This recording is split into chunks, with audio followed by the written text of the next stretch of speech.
Shri Venkateswara gold తాకట్టులో ఉన్న మీ బంగారాన్ని విడిపించి కొనబడును.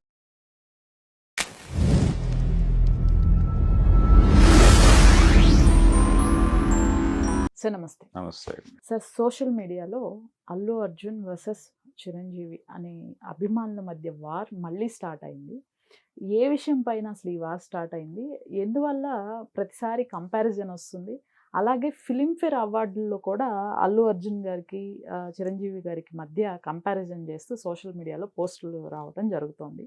ఎందువల్ల ఇదంతా జరుగుతుందంటారు? అంటే ఫిల్మ్ఫేర్ అవార్డ్స్ అత్యధికంగా తీసుకున్నది ఎవరు? ఈ చర్చ మొదలైంది. అంటే మొన్న జరిగినటువంటి ఫిల్మ్ఫేర్ అవార్డ్స్ సందర్భంగా అల్లు అర్జున్కు ఉత్తమ నటుడు పురస్కారం వచ్చింది.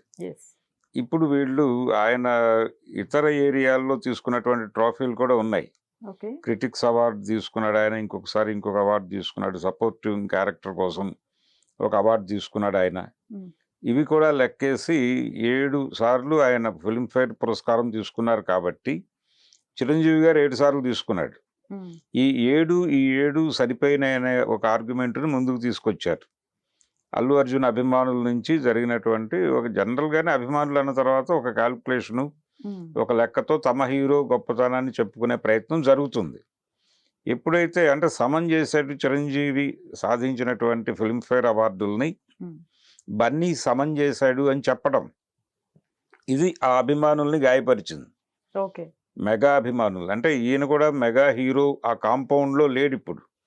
అంటే స్వయంగా తనే అక్కడి నుంచి ఆ కాంపౌండ్లో లేను అని రకరకాలుగా చెప్పుకున్నాడు ఆయన. అల్లు అనేటువంటి ఒక బ్రాండ్ని డిజైన్ చేయటము, ఆ బ్రాండ్తో ముందుకెళ్ళాలనుకోవటము తమ లక్ష్యంగా ప్రకటించుకున్న పరిస్థితి ఉంది. అయితే అందులో భాగంగానే ఎవరి అభిమానులు వారికి ఉన్నారు. అల్లు అభిమానుల్ని ఆర్మీ అని పిలుచుకుంటాడు ఆయన. ఈ ఆర్మీ సోషల్ మీడియాలో వ్యక్తం చేసిన అభిప్రాయాల మీద వాళ్ళు రియాక్ట్ అయ్యి ఆయన 7 హీరోగా తీసుకున్నాడు, ఇక్కడ 2 హీరోగా లేవు, 5 మాత్రమే మీకు వచ్చినవి హీరో అనే ఏరియాలోకి వెళితే, అంటే ఉత్తమ నటుడు కేటగిరీలోకి వెళ్తే మీకు 5 వచ్చినాయి.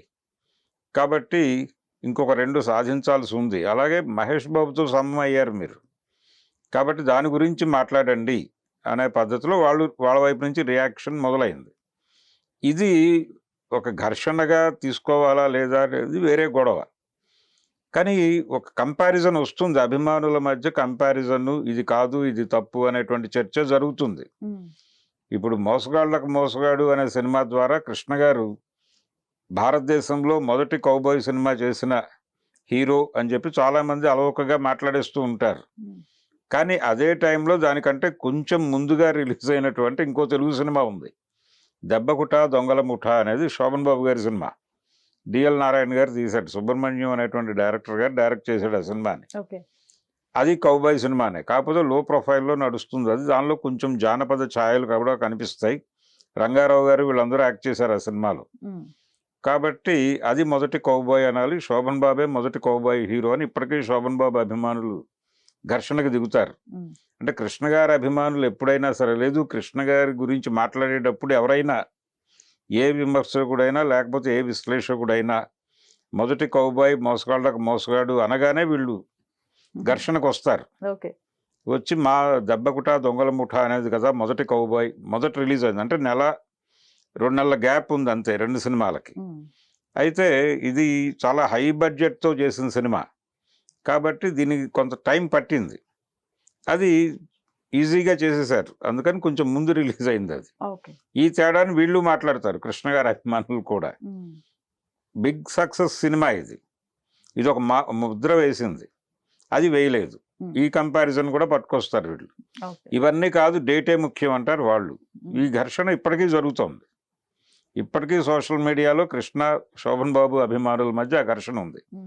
అలాగే వీళ్ళు కొత్త ఘర్షణ ఇది పెట్టుకున్నారు, ఈ కంపారిజన్. అలాగే బలానా థియేటర్లో మా సినిమా ఇన్ని రోజులు బోర్డు వచ్చింది, ఇన్ని రోజులు బోర్డు వచ్చింది, ఇన్ని బోర్డులు ఫేక్ బోర్డులు, ఇలాంటి ఘర్షణలు కూడా జరుగుతాయి అభిమానుల మధ్య. కొట్టుకున్న సందర్భాలు కూడా ఉంటాయి. ఒక సందర్భంలో విజయవాడలో ఒక థియేటర్ దగ్గర 2 హీరోల అభిమానులు, కృష్ణ గారి అభిమానులు చిరంజీవి గారి అభిమానులు ఘర్షణ పడి, అది ఉద్రిక్తతలకి అంటే ఆవేశపడిపోయి ఆ పక్కన ఏదో సైకిల్ షాప్ ఉంటే అక్కడ గాలి కొడిచే పైప్ తీసుకుని ఒకళ్ళు వాళ్ళ మీద దాడి చేస్తే అతను చనిపోయాడు. ఓకే. ఆ రేంజ్కి వెళ్ళిన ఘర్షణలు కూడా ఉన్నాయి. అలాగే సమరసింహారెడ్డి, మృగరాజు రిలీజ్ అయినప్పుడు చిరంజీవి అభిమానులు, బాలకృష్ణ అభిమానులు మధ్య ఘర్షణ జరిగి కత్తిపోట్లకు దారితీసి కోర్టులకు వెళ్ళిన చరిత్ర కూడా ఉంది. ఇలాంటివి జరుగుతాయి. రామారావు గారి, నాగేశ్వరరావు గారి రోజుల్లో కూడా ఉండేది. కృష్ణ రామారావు గారి అభిమానుల మధ్య కూడా ఘర్షణలు జరిగిన సందర్భాలు ఉన్నాయి. అయితే ఈ అభిమానుల ఘర్షణ, ఈ పర్టికులర్గా అల్లు అర్జున్ అభిమానులకి, చిరంజీవి గారి అభిమానులకి, మెగా అభిమానులకి మధ్య జరగటం అనేది కొంచెం విచిత్రంగా మాట్లాడుతూ ఉంటారు. అయితే దీనికి సంబంధించి అల్లు అరవింద్ గారు ఒకసారి వివరణ ఇచ్చాడు.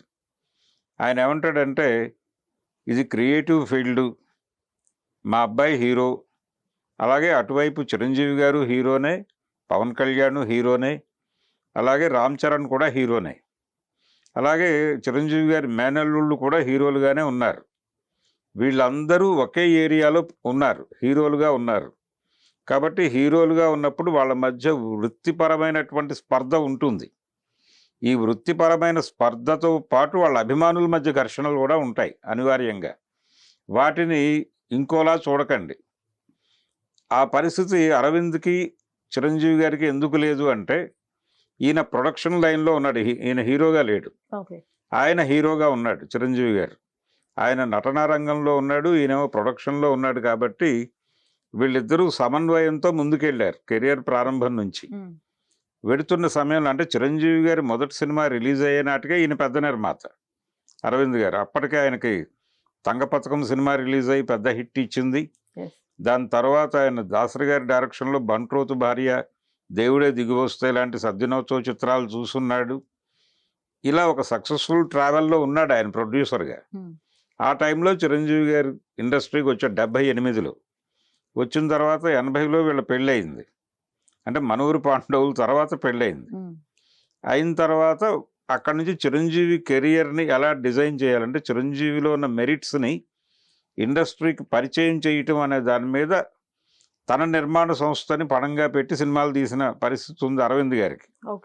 అంటే యమకింకరుడు లాంటి సినిమా చేసి ఆయన యాక్షన్ హీరోగా ఏ రేంజ్కి వెళ్ళగలడు అనేది ఇండస్ట్రీకి ఒక రకంగా చెప్పాడు ఆయన.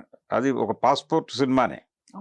ఇలా రకరకాల ప్రయోగాలు, విశ్వనాథ్ గారితో శుభలేఖ సినిమా డిజైన్ చేయటంలో కూడా అరవింద్ గారి పాత్ర ఉంది. అంటే ఈ తరహా పాత్రలు కూడా చిరంజీవి అద్భుతంగా పెర్ఫామ్ చేయగలడు అని ఈయన చెప్పాడు. ఇలా వాళ్ళిద్దరూ, అంటే చిరంజీవి మెగాస్టార్ అవటం వెనకాల అరవింద్ కంట్రిబ్యూషన్ ఉంది, అలాగే అరవింద్ అగ్ర నిర్మాతగా మారటం వెనకాల చిరంజీవి గారి కంట్రిబ్యూషన్ కూడా ఉంది. అలా ఒకళ్ళకొకళ్ళు దోహదపడుతూ ఇద్దరూ ఎదిగారు వాళ్ళు డిఫరెంట్ ఏరియాల్లో ఉండటం వలన. కానీ వాళ్ళ పిల్లలు ఒకే ఏరియాలో ఉన్నారు. రామ్ చరణ్ అలాగే అల్లు అర్జున్ ఒకే ఏరియాలో ఉన్నారు. కాబట్టి వాళ్ళ మధ్య ఈ సమన్వయం కోరుకోవడం తప్పు.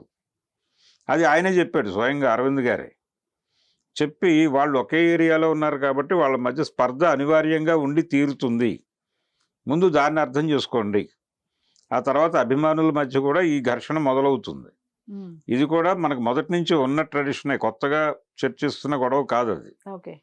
అందుకని ఈ కంపారిజన్ అనేది వచ్చినప్పుడు వీళ్ళు, మేము చిరంజీవి గారి రికార్డుని సమన్ చేశాం, ఇది ఇంకా ముందుకు పెడతాం, అంటే మేము నెక్స్ట్ ఇంకో 2-3 ఏళ్లలో దీన్ని దాటి వెళ్ళిపోతాం అన్న ఛాలెంజ్ విసిరే ధోరణిలో వీళ్ళ స్టేట్మెంట్స్ నడిచినాయి. దానికి వాళ్ళు ఆటోమేటిక్గానే రియాక్ట్ అయ్యారు. ఇంకా మీరు సమన్ చెయ్యలేదు అని చెప్తూ వాళ్ళ దగ్గర ఉన్నటువంటి వివరాలతో వాళ్ళు రోడ్డు మీదకి వచ్చారు. ఇది ఫ్యాన్ వార్ ఇలాగే జరుగుతుంది. దాన్ని అంతవరకే తప్ప అంతకు మించి ఆలోచించాల్సిన అవసరం లేదు. కానీ దీన్ని ఇండస్ట్రీ ఇష్యూగా మార్చి మాట్లాడే వాళ్ళు కూడా కొంతమంది ఉంటారు, కానీ అక్కర్లేదు. దీని ద్వారా వాళ్ళ ఫ్యామిలీస్ మధ్య ఏదో డిస్టర్బెన్సెస్ వచ్చేదాకా లాక్కెళ్ళక్కర్లేదు దీన్ని. ఇది ఇక్కడ వరకే పరిమితం. అలాగే స్పర్ధ కూడా అంతవరకే. వాళ్ళ కుటుంబపరమైనటువంటి సమస్యలు ఏదైనా, ఈ కుటుంబానికి సమస్య వస్తే వాళ్ళు వచ్చి నిలబడతారు, ఆ ఫ్యామిలీకి ఏదన్నా ఇష్యూ వస్తే వీళ్ళు వెళ్ళి నిలబడతారు. ఆ సమన్వయం ఉంది వాళ్ళ మధ్య, అది కనిపిస్తూనే ఉంది చాలా సందర్భాల్లో. ఆయన పుష్ప 2 రిలీజ్ అప్పుడు, సంజయ్ థియేటర్ ఇన్సిడెంట్ అప్పుడు కూడా వీళ్ళు చాలా సపోర్టివ్గానే నిలబడ్డారు ఆ ఫ్యామిలీ వెనకాల.